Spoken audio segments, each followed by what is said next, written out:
Bonjour à tous et bienvenue, ravi de vous accueillir dans cette Vibration Week. Et oui, un marathon de live podcast ou alors de vidéocast ou de livecast. Bref, il y a plein de mots pour les définir. En tout cas, on est ravi de vous accueillir pour cette nouvelle édition, ces nouveaux enregistrements en direct, en public, puisque vous êtes connectés de l'autre côté de vos écrans et vous pourrez poser vos questions tout au long de cette émission.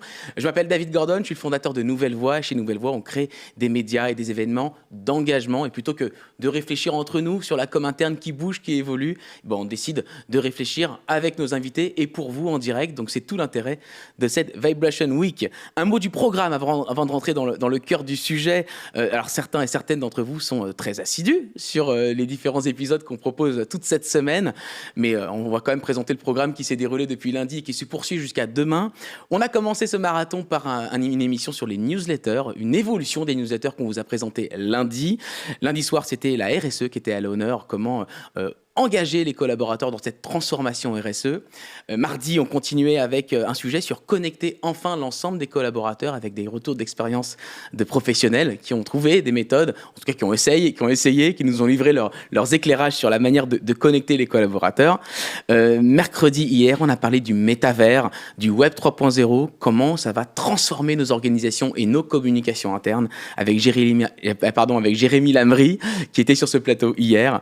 On continue aujourd'hui avec le sujet qui va nous animer sur la Coupe du Monde et sur les rituels de communication interne. Et ce soir, on enchaîne avec l'inclusion de toutes les collaboratrices, tous les collaborateurs. Quel rôle de la com interne dans l'inclusion de toutes les équipes. Et demain, on terminera avec podcast de com interne. Un an après, elle raconte. Et oui, des professionnels de la com interne qui se sont lancés il y a un an dans une collection de podcasts. Ils vont nous raconter demain qu'est-ce que ça a produit, quels sont les effets, comment on construit ces épisodes. Donc, restez avec nous. N'hésitez pas à vous inscrire pour les replays si vous ne les avez pas vus ou pour les éditions de ce soir ou de demain si vous êtes dispo. Allez, je pense que je n'ai assez dit sur le programme. On va commencer avec l'édito. Pourquoi on a voulu traiter ce sujet ? Alors, je les ai vus, les commentaires sur les réseaux sociaux. Je sais que cette Coupe du Monde, elle fait débat.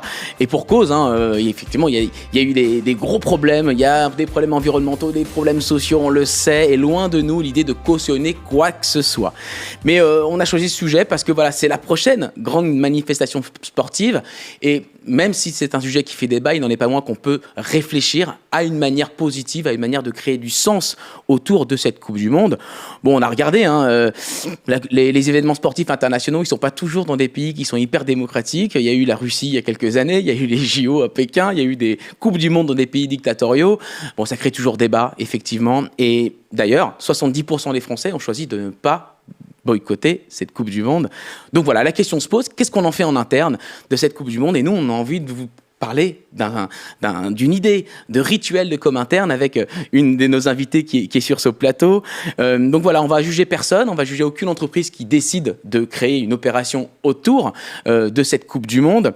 Est-ce qu'il faut boycotter l'événement ou non ? On va pas du tout ouvrir ce débat, on va simplement réfléchir sur le sport, ça rassemble. Donc si vous voulez rassembler vos collaborateurs et vos collaboratrices autour de cet événement en créant du sens, on va vous donner des clés. J'espère que vous pourrez poser vos questions, n'hésitez surtout pas. Et pour en parler, je suis accompagné avec la super équipe du jour. Je vais commencer par les présenter. Sophie Palès, merci d'être avec nous, Sophie. Comment ça va ? Bonjour David, merci pour l'invitation. Merci à toi de venir. Alors, tu es déléguée générale à l'AFSI, l'Association française de communication interne, dont tu peux peut-être dire un petit mot. Il y a eu une soirée avant-hier qui était vraiment formidable. Sur le prix, on va parler de livres, mais il y a eu la remise de prix de l'année et c'est une association que j'affectionne particulièrement. Oui, exactement. L'AFCI, comme tu l'as dit, c'est l'association des communicants internes en France. On est essentiellement présent en France et un petit peu dans quelques autres pays francophones.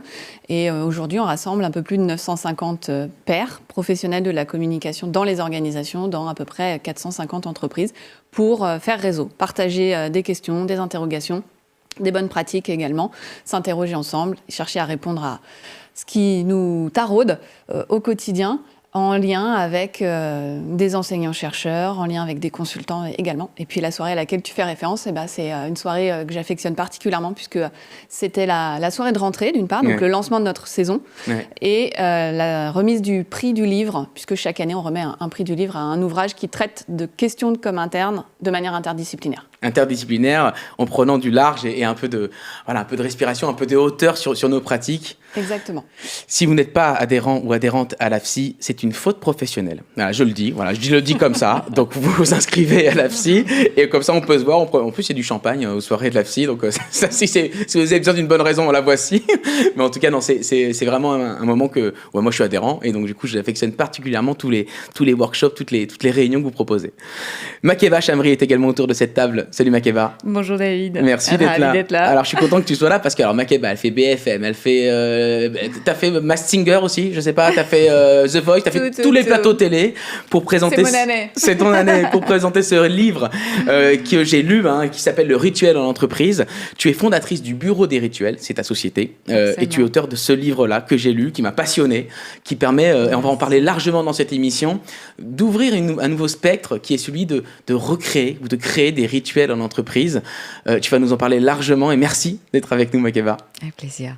Également autour de cette table, Ronnie Msika. Bonjour Ronnie. Bonjour David. Bonjour. Merci de Alors, avec plaisir, tu es cofondateur de Corpo Games. Exactement. Tu peux en dire un petit mot? Avec plaisir. Corpo Games, c'est une superbe histoire. C'est une histoire d'amis, de il salariés. commence bien. C'est une histoire de deux collègues qui travaillèrent ensemble. L'un était fan de foot et l'autre, c'est moi. Toi, t'es pas fan de foot. Et non, je suis pas fan de foot. D'accord. Toi, je suis fan des victoires, je suis fan de l'ambiance, mais je suis pas fan au point de regarder les matchs de foot, en tout cas, ou de les suivre de manière assidue, de pouvoir te parler de football. Donc ne me piège pas, s'il te plaît. Et donc, non, je te pose pas de question, mais vous avez décidé du coup d'allier vos Et en effet, talents. On voyait lorsqu'on travaillait ensemble l'émulation que mon collègue arrivait à créer à sa petite échelle individuellement avec tous ses copains et collègues fans de foot. Et finalement, on s'est dit tous les deux que en termes de com interne, on avait quelque chose qui était magnifique pour fédérer tout le monde et que finalement les non-fans de foot pouvaient eux aussi participer à des concours. Donc c'est des concours de pronostics, mais pas que, parce qu'il y a différents modules. Il y a des pronostics, il y a des jeux en ligne, il y a plein de choses que propose la société que tu as cofondée. Donc là, on est dans le cœur, on parle de la Coupe du Monde, on va aussi parler de solutions pour peut-être créer du sens autour de cette Coupe du Monde. Mais avant de rentrer dans la présentation de ces rituels qui va nous animer fortement dans cette émission, est-ce que toi, en toute transparence, tu ressens un effet boycott Coupe du Monde? Qu'est-ce que ça... On va se dire les choses. On va se dire tu les choses. Ou pas on est chez toi là, donc on est transparent. On est chez nous. On est chez toi. Donc effectivement, il y a effectivement un débat. On peut pas passer outre ce débat. Les faits sont là. Et effectivement, il y a déjà eu des débats, comme tu l'as dit tout à l'heure en introduction, sur d'autres manifestations. Tu le ressens dans tes échanges avec les clients, les potentiels clients? Alors, la chance que j'ai, c'est qu'on a plus d'1 millier de clients qui travaillent avec nous depuis 2016 qu'on a créé cette société. Donc, qui continuent. Donc, qui connaissent les bénéfices d'organiser ce type de concours.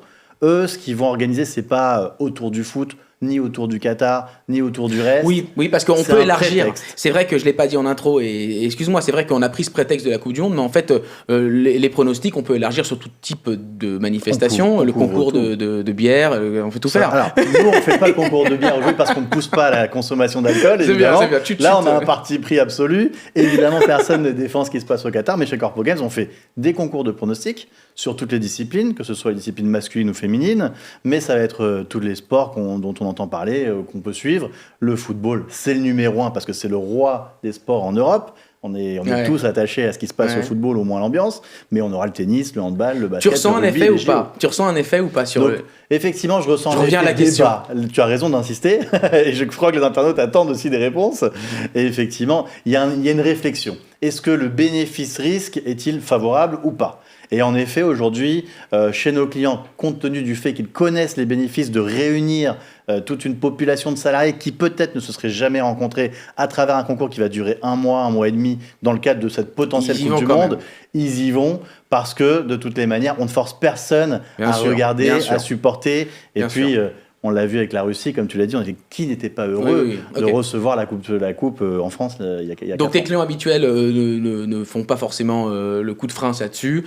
Et tu ne sais pas, les clients qui ne sont pas potentiels, s'ils réfléchissent ou non, alors, évidemment, je pense qu'ils ne nous ont pas contactés, ceux qui sont d'office comptent. Et par contre, on a énormément de demandes et on a énormément de personnes qui nous contactent et qui réfléchissent très sérieusement et qui le font. Donc, en votre âme et conscience, réfléchissez à votre stratégie de com, si vous voulez le faire ou pas, et on ne nous juge pas. Mais si vous voulez le faire, on va vous donner peut-être des clés et on va parler de ces rituels qui peuvent être une clé pour peut-être prendre cette opportunité d'une Coupe du Monde avec débat pour en faire quelque chose de riche de sens.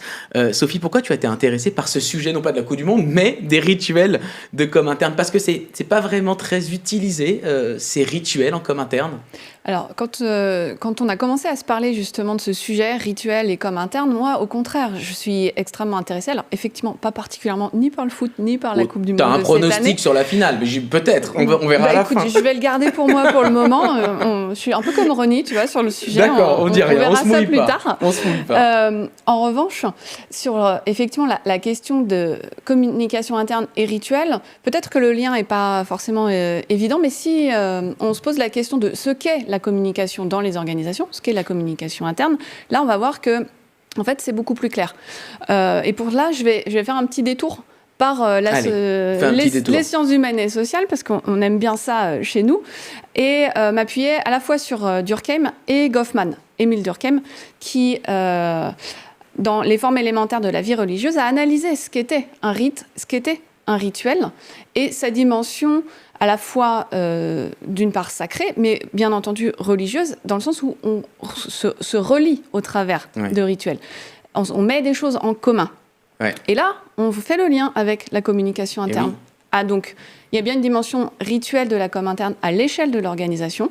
Et puis ensuite, Goffman. Et je vous invite à écouter un de nos derniers podcasts de la série Conversation, parce que nous aussi, on s'est lancé. Mais tu as raison, la cross-promotion, on aime ça. Voilà, exactement. Avec Yves Ouinquin, qui a analysé en fait l'impact du Covid sur les rites d'interaction. Donc là, on n'est plus à l'échelle d'une organisation, mais bien à une échelle interpersonnelle. Ouais. Dans quelle mesure le Covid a modifié la manière dont on se salue, dont on se touche ou pas, d'ailleurs, quand on se salue, et ainsi de suite. Et donc, ces deux dimensions-là sont bien de l'ordre de la communication interne qui cherche à mettre en commun, à relier, et pas simplement informer en interne. Ça, c'est le champ historique de la discipline. Mais voilà, cette mise en commun, c'est vraiment un champ beaucoup plus relationnel et qui est encore à investir. Donc, on est au cœur du sujet avec donc, ces évidemment, rituels. Voilà, on est totalement dans le cœur du sujet. Ouais. Et la com interne peut, du coup... insuffler... Voilà, c'est ça. Insuffler des rituels, développer des activités qui permettent aux gens de se mettre en commun. Et donc, ça peut être à l'occasion d'événements sportifs, comme on l'a vu. Ou d'autres. Ça peut être d'autres types d'activités. Makeba, on va y venir sur ce qu'est un rituel. C'est quoi la définition makébienne d'un rituel par rapport à une routine? Parce que du coup, moi, j'ai lu ton livre, je le remontre, aux éditions Erol. Oui, on dit toujours les éditions, c'est important, parce qu'il est bien édité en plus, ce livre. Il y a plein d'illustrations, il y a une histoire qui permet de comprendre ta vision. Quelle est cette vision du rituel? Oui, c'est un des premiers livres francophones en fait, sur le sujet des rituels vraiment en entreprise. Alors, un rituel, effectivement, je rejoins Sophie, c'est pour relier. En fait, on a tous croisé, c'est des invariants de la condition humaine. C'est-à-dire qu'ils ont accompagné en fait, les changements dans les communautés depuis la nuit des temps et dans toutes les cultures du monde. Donc, c'est très important. Donc, ils permettent, ils accompagnent, en fait, c'est des actes symboliques qui accompagnent les passages de la vie, déjà d'une part, et donc qui ont depuis toujours structuré et cimenté les communautés. Donc effectivement, cette dimension en fait de cohésion, d'appartenance, de sentiment d'appartenance est extrêmement importante. Et il y a une dimension donc régénératrice et une dimension anxiolytique. Et dans l'entreprise, l'idée, c'est vraiment d'avoir ces moments en fait clés, symboliques, des espaces en fait où dans un cadre, on va rentrer en relation, on va faire de la création tous ensemble. Donc c'est ça, c'est vraiment ça les rituels comme tu l'expliques, c'est vraiment des moments où on va se parler, où on va s'exprimer et créer un rituel autour de ça, c'est hyper favorable de ton expérience. On va, en plus de la dimension opérationnelle effectivement du travail, on va vraiment adresser ces dimensions émotionnelles et relationnelles qui est essentielle aujourd'hui dans un monde complexe où on a besoin de nourrir notre créativité. Et ça permet de faire émerger des sens. le sens de ce qu'on fait. Et ça permet le sens, la résilience, parce que justement, ça introduit une forme de stabilité. Le mot rituel vient du mot ritus, qui signifie ordonnancement, c'est-à-dire c'est organiser le chaos. Okay. Et c'est-à-dire que c'est justement dans des périodes de mouvement, de bascule qu'on vit actuellement, organiser des passages, ces moments, ces ancrages, ces repères, qui vont nous permettre justement de traverser des incertitudes et de stabiliser nos émotions et d'apporter de la sécurité psychologique. L'idée du rite de passage part d'une image simple et parlante, celle du seuil que l'on franchit. Et oui, il y a des rituels dans l'histoire, dans la religion. C'est souvent des rituels. Là, on vient de démarrer un nouvel an juif, par exemple. Et il y a des rituels pour accompagner ce nouvel an, etc. Donc, c'est vraiment un seuil qu'on franchit. Et donc, dans l'accompagnement au changement, ça peut avoir un rôle important, ces rituels. Exactement. C'est cette dimension de renaissance, justement, dans le seuil. C'est un temps différent où on va pouvoir se réinventer, passer à autre chose, lâcher ce dont on ne veut plus, des schémas mentaux dépassés, par exemple, pour justement venir retrouver une dynamique nouvelle, une régénération. Sophie ? Oui, et être soudé aussi autour d'un nouvel ordonnancement, en fait. La notion de rite de passage, elle est importante à cet égard. Et je pense, par exemple, à tous les dispositifs en communication interne d'accueil de nouveaux salariés. Ce sont des rites aussi qui permettent d'intégrer, de partager la culture d'entreprise. Ils sont porteurs de sens et permettent de faire communauté. Ouais. C'est ça, incarner concrètement des valeurs et des concepts qui peuvent paraître un peu comme ça, l'ADN, les valeurs. Mais là, les rituels incarnent très concrètement dans des pratiques concrètes dans l'entreprise, justement tout cela. On parle de sens ensemble et effectivement la Coupe du Monde est un rituel au sens où ça arrive tous les 4 ans et donc du coup c'est un passage, on se souvient tous de où est-ce qu'on était en 2018, en 1998, on s'en souvient tous, donc c'est un moment important. Est-ce que les entreprises qui font appel à la solution Corpo Games, Ronnie, cherchent, qu'est-ce qu'ils cherchent d'ailleurs? Est-ce qu'ils cherchent un rite de passage, au lâcher prise, qu'est-ce qu'ils cherchent? Alors tu as raison, on a passé 2 années un peu complexes comme tu le disais, dans un contexte qui était innovant, on va dire cela, original. Oui, c'est une manière jolie de le dire. Les DRH, effectivement, se sont retrouvés face à des situations inattendues, où on n'était pas forcément tous armés. Et d'ailleurs, c'est l'étude qui est sortie récemment. La première préoccupation des DRH à l'heure actuelle, à 89% d'entre eux, ils ont peur parce que ce sentiment d'appartenance à l'entreprise est en train de se perdre avec ces nouvelles formes de travail. L'hybridation du travail, le flex office, etc. Il y a un sujet.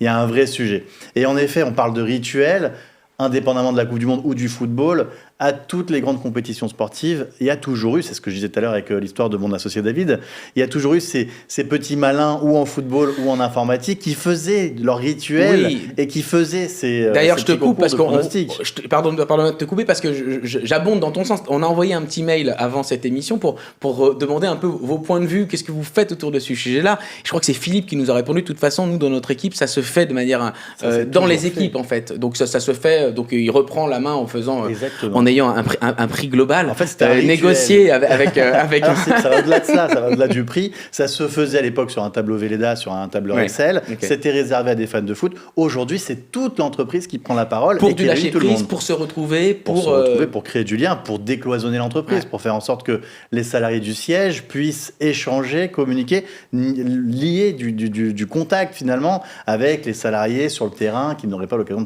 de se rencontrer. Alors créer du lien, c'est ce que fait ce type de concours de pronostics. Néanmoins, nous, dans cette émission, on va essayer de créer du lien et donner du sens. C'est pour ça qu'on relie les deux sujets du rituel et de la Coupe du Monde. Et c'est pour ça qu'on est là.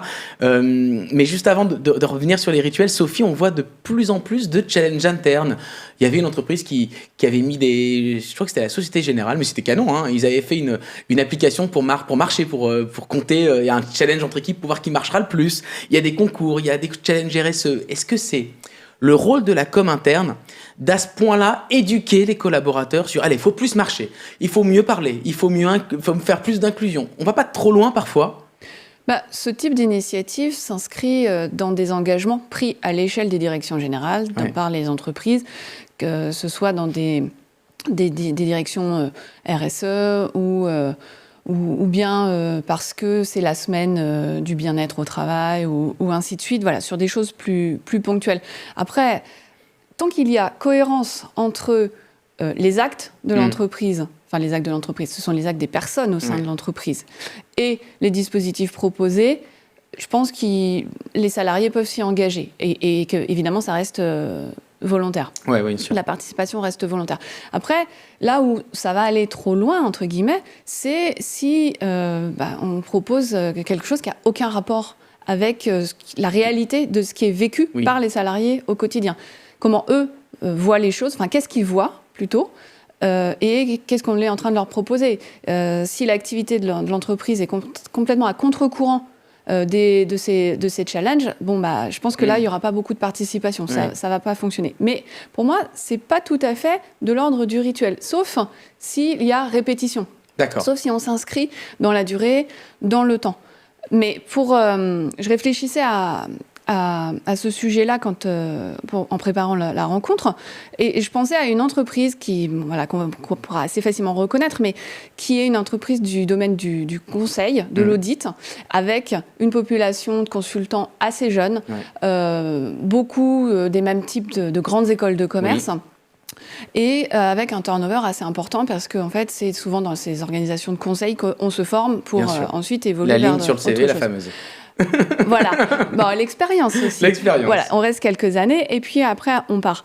Là, dans cette organisation-là, la communication interne a mis en place un challenge, un derby sportif de haut niveau, pas en équipe, pas si facile que ça d'accès. En tout cas, il y en a qui s'entraînent pour. Et donc là, on voit bien que c'est porteur de sens, d'une part, parce que c'est une occasion de nouer des liens au sein des équipes, entre les équipes, de créer une émulation. Et c'est complètement en adéquation avec la culture de l'organisation. C'est-à-dire qu'il y a un goût de la compétition qui est très fort chez cette cohorte de salariés qui est en majorité présente dans l'entreprise. Il y a le dépassement de soi, la compétition, comme je le disais. Et au fil du temps, c'est devenu un rituel. C'est-à-dire que d'une année sur l'autre, les salariés attendent ce challenge et y participent. Ok, d'accord, très bien. Mais alors du coup, la com interne peut avoir un rôle global. Est-ce qu'il ne faut pas aussi parfois laisser les équipes le faire? Parce que comme le disait Philippe qui était intervenu, quel est le rôle? C'est toujours un peu compliqué de dire où est-ce qu'on franchit la barrière de la com interne ou non. Alors clairement, et c'est une de nos grandes convictions à la FCI, c'est que la communication interne n'est pas exclusivement à la main des communicants internes. Dans l'entreprise, vous communiquez à l'échelle d'une équipe ou de manière interpersonnelle avec vos collègues, c'est de la communication interne. Mais évidemment, il ne s'agit pas... c'est pas Big Brother, la com interne. C'est pas Big Brother. Surtout pas. On peut lâcher prise et laisser les gens faire un peu ce qu'ils... Et puis de toute façon, quand bien même on voudrait contrôler, ce n'est pas possible. Et d'une part, c'est absolument pas souhaitable, mais ensuite, ce n'est pas du tout possible. Après, il peut y avoir un terreau favorable. Oui. Dans une entreprise. Si on fait sur le tableau de la salle de réunion du service des petits pronostics à la main, et puis après on se dit tiens, finalement il existe des applis, parce qu'aujourd'hui il y a une appli pour tout. Donc par exemple, voilà. Pour un peu professionnaliser le truc, ça, c'est une action d'animation managériale, et la com interne, les professionnels de la com interne vont s'y inscrire ou pas. Après, si on veut donner une dimension effectivement plus institutionnelle, plus corporate à l'action, là oui, évidemment, on peut prendre le relais. Mais là encore, si ça a du sens à l'échelle de l'entreprise. Ouais. On est en train de travailler, après je te donne la parole, j'ai une question pour toi Makeba, mais par exemple, pour aller dans ton sens, on est en train de travailler avec Rony sur un client qui souhaite faire un concours de pronostics, et tous les jours, un direct de radio en direct pour annoncer les résultats, puis présenter les personnes qui sont en haut du classement et en bas du classement, présenter leur métier. Et donc là, on est bien dans le domaine de la com interne que de relier tout le monde autour d'un événement, d'un concours, mais en même temps d'en faire quelque chose qui permette de présenter les uns les autres et la transversalité et tout ça. Exactement. Et si c'est l'occasion de mettre en visibilité des métiers qui sont moins connus, des services qui sont moins connus ou peut-être mal aimés, c'est aussi une belle occasion pour la com interne de s'emparer du sujet. Ouais. Makeba, est-ce que des moments extérieurs, des événements extérieurs comme la Coupe du Monde et comme d'autres, sont des moments intéressants pour lancer ce type de rituel? Oui, absolument. Moi, je trouve que ça a vraiment du sens de pouvoir s'appuyer justement sur finalement des rituels planétaires de ce type-là qui vont engager et puis qui se sont reliés encore plus, effectivement, peut-être à ses pairs, ses collègues, mais au monde entier, j'ai envie de dire, qui n'a pas versé sa petite larme lors de l'ouverture des JO, etc., etc. Donc moi, je trouve que c'est extrêmement important que ce puisse être, que ce soit poussé, que ce puisse être, poussé. Je veux dire que ça réponde, comme disait Sophie aussi, à une vision quand même, à des pratiques d'entreprise, à quelque chose qui se fait que ce soit pas complètement déconnecté et qu'on puisse permettre, mais d'avoir peut-être aussi des ambitions. Je trouve ça très intéressant, effectivement, cet exemple dans le cabinet d'audit, parce que j'ai aussi travaillé à co-designer des rituels dans une équipe, mais alors qui servait plus à une évolution culturelle. C'est-à-dire qu'effectivement, c'est une équipe déjà performante, extrêmement... ils avaient déjà ça, et donc ils avaient envie aussi qu'il y ait aussi cette intelligence collective qui se mette en place, cette cohésion, en fait, parce que souvent, c'est des auditeurs qui travaillent chez les clients et donc qui ont souvent un peu moins de cette incarnation de l'ADN. Et donc, c'était très intéressant de construire des rituels avec eux, justement pour soutenir, en fait, finalement, une culture un peu plus en devenir. Donc, en fait, les deux sont possibles. Ouais. Je vois qu'Arnaud nous a posté un long message. Arnaud, si tu veux nous rejoindre, n'hésite pas à activer ta webcam pour nous partager ton commentaire qui est fort intéressant. Sinon, je le lirai tout à l'heure. Si tu ne veux pas, il n'y a pas de problème. Mais je t'ai invité à participer. Ronnie, est-ce que tu as des exemples très concrets, alors on veut être très concret ici, d'entreprises qui ont créé une rupture dans leur com ou qui font de ces concours-là un vrai rituel au sens où Sophie et Makeba l'entendent? Alors oui, j'ai pas mal d'anecdotes. Ça fait 6 ans effectivement qu'on fait ces concours de pronostics. En fait, chez Corpo Games, on est un peu ce que tu étais quand tu étais plus jeune, animateur de colonies de vacances. On est géo digital. C'est vrai que j'ai fait ça longtemps. Géo digital pour les entreprises. Donc on apporte justement des manières d'animer tous les effectifs et de fédérer tout le monde. Et en effet, j'ai des très belles anecdotes. La première étant un PDG d'un grand groupe qui s'est retrouvé talonné sur son classement par un de ses magasiniers. Je dis de ses magasiniers, mais ils ne le connaissaient évidemment pas. Et puis finalement, ils se sont noués d'amitié et ils se retrouvent régulièrement, d'après ce qu'on a pu comprendre, une fois par mois pour faire de la moto ensemble. D'accord. Ça a fait rire tout le monde au bureau. On a reçu cet été un faire-part de mariage entre un collaborateur d'une entreprise française. On peut faire des pronostics et se marier, comme quoi c'est pas incompatible. On en a reçu un. On attend peut-être un jour le prénom du bébé, pourquoi pas. Mais c'est toi qui vas l'avoir le bébé. Effectivement, la force de cela, c'est un événement planétaire. Ce sont des événements planétaires. Et ce qu'on arrive à faire, c'est ne plus scinder les footeux d'un côté, les moins footeux de l'autre, les hommes d'un côté, les femmes de l'autre. C'est vraiment... D'ailleurs, les femmes, je le dis d'avance à ceux qui s'estiment être spécialistes du foot et souvent hommes, effectivement, les femmes sont souvent les principales gagnantes de ce genre de concours. Okay, très bien. Et là, en effet, on participe avec ses enfants, son conjoint. Tout le monde veut aider papa-maman à être plus fort que ses collègues. On a Arnaud qui est avec nous. Merci d'avoir accepté de jouer le jeu pour nous faire part de ton commentaire, de ton expérience. Tu es à la CPM. Oui, tout à fait, à la CEPAM de la Haute-Garonne. Et en fait, tout ce qui est opération du type Coupe du Monde, etc., en général, les concours de pronostics sont plutôt organisés par le comité d'entreprise. Donc la communication n'a pas grand-chose à voir là-dedans pour ces événements. Pour la nouvelle Coupe du Monde 2022, je ne sais pas du tout s'il va se passer quelque chose ou pas, vu le boycott général.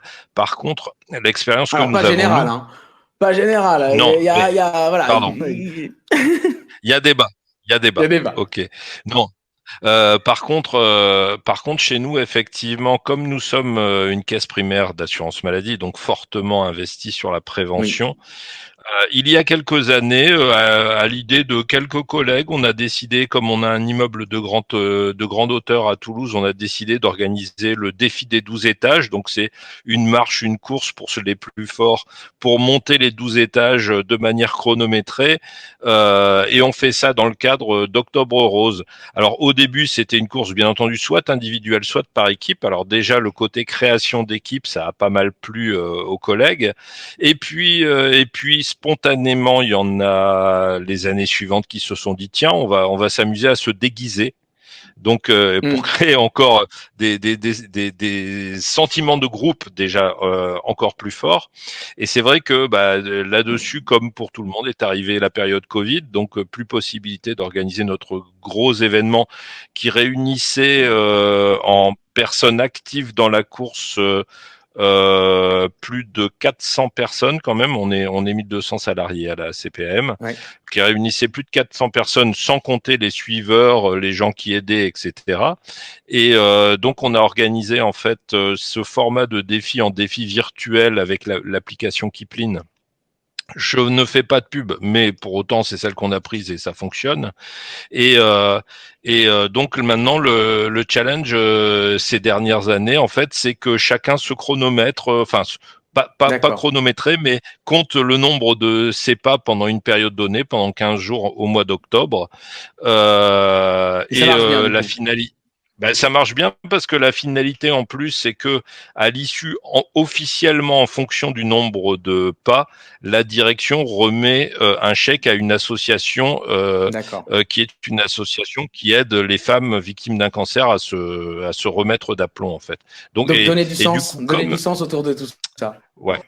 C'est-à-dire que on a profité, on avait un problème de justement, on était très inquiet avec la période Covid, comme vous le disiez tout à l'heure pour les RH, de la perte de valeur de de nos valeurs qui sont des valeurs fondamentales pour la sécurité sociale et pour l'assurance maladie.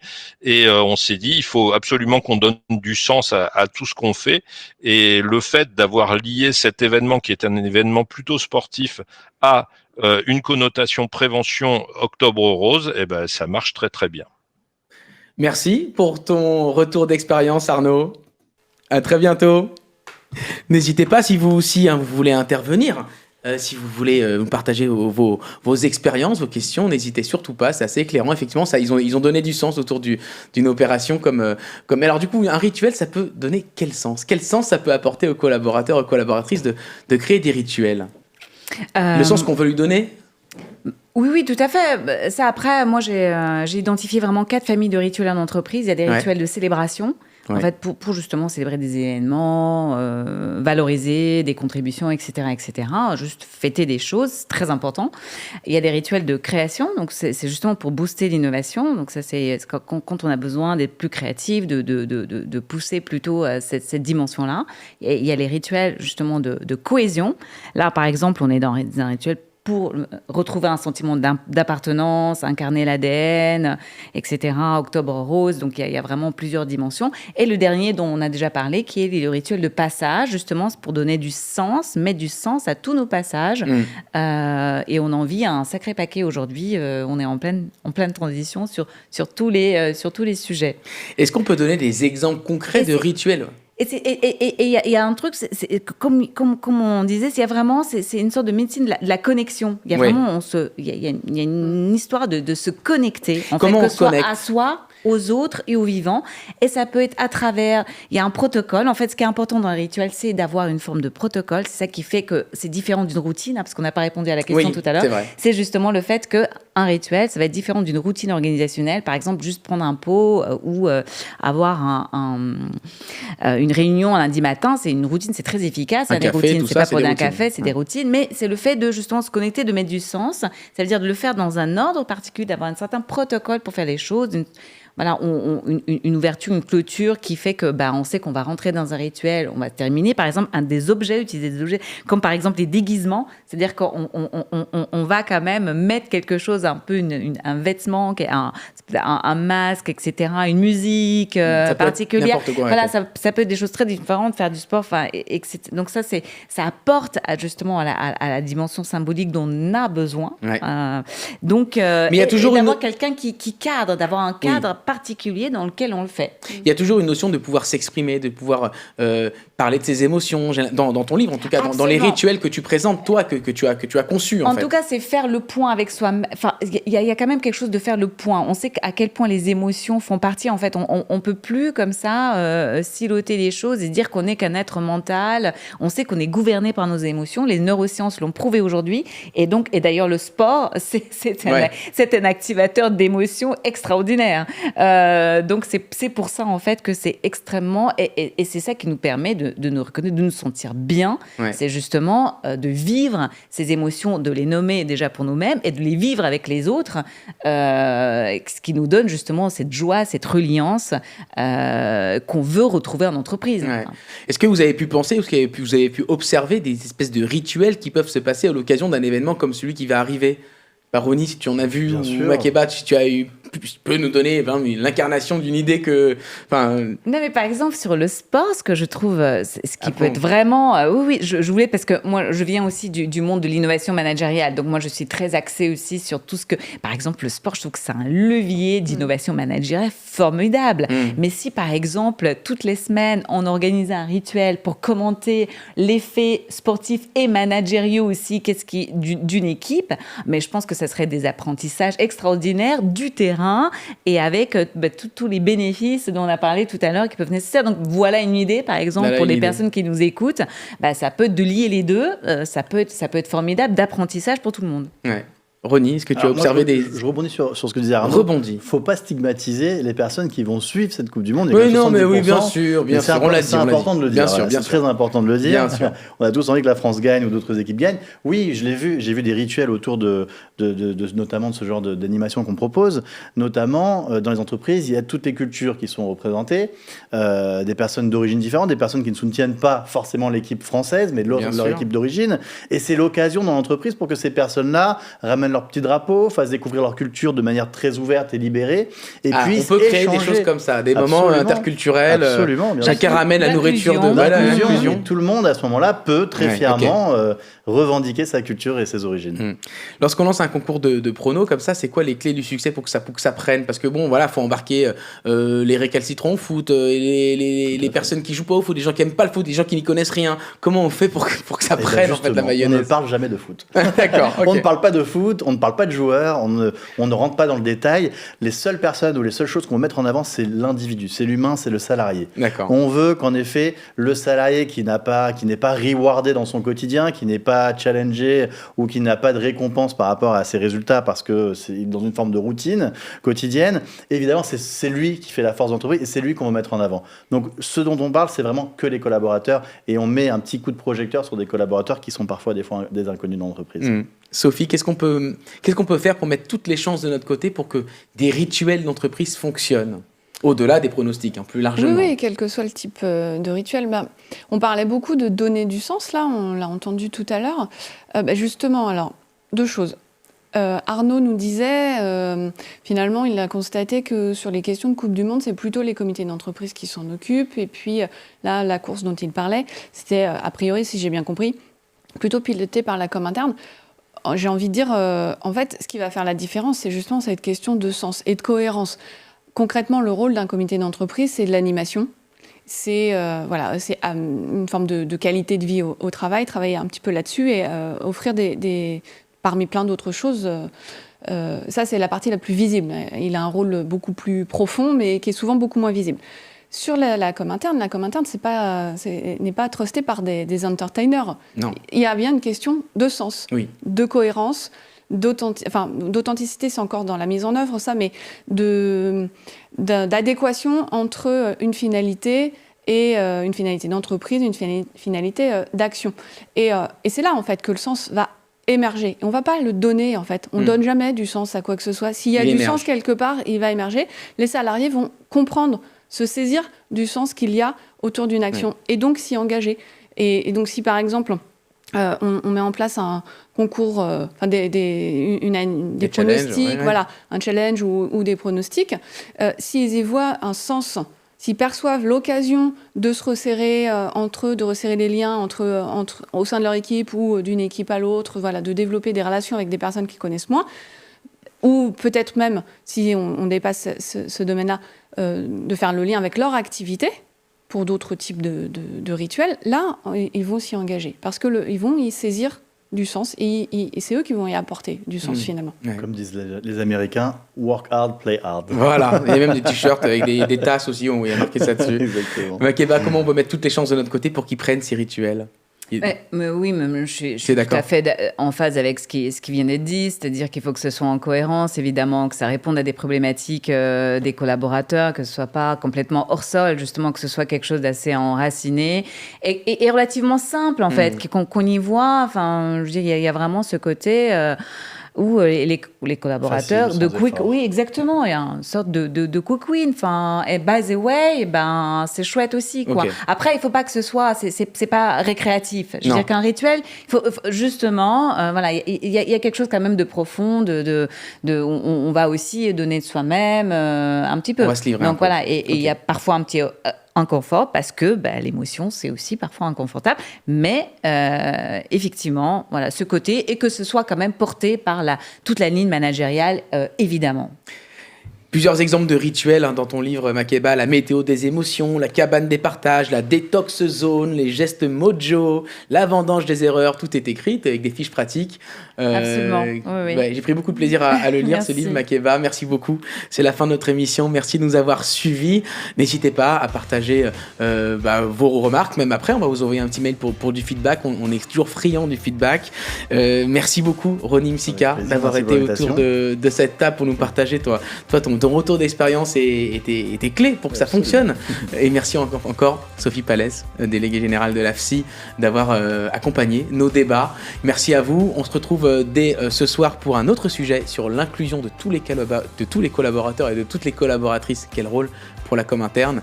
Très bel après-midi à vous et à très très vite dans la Vibration Week.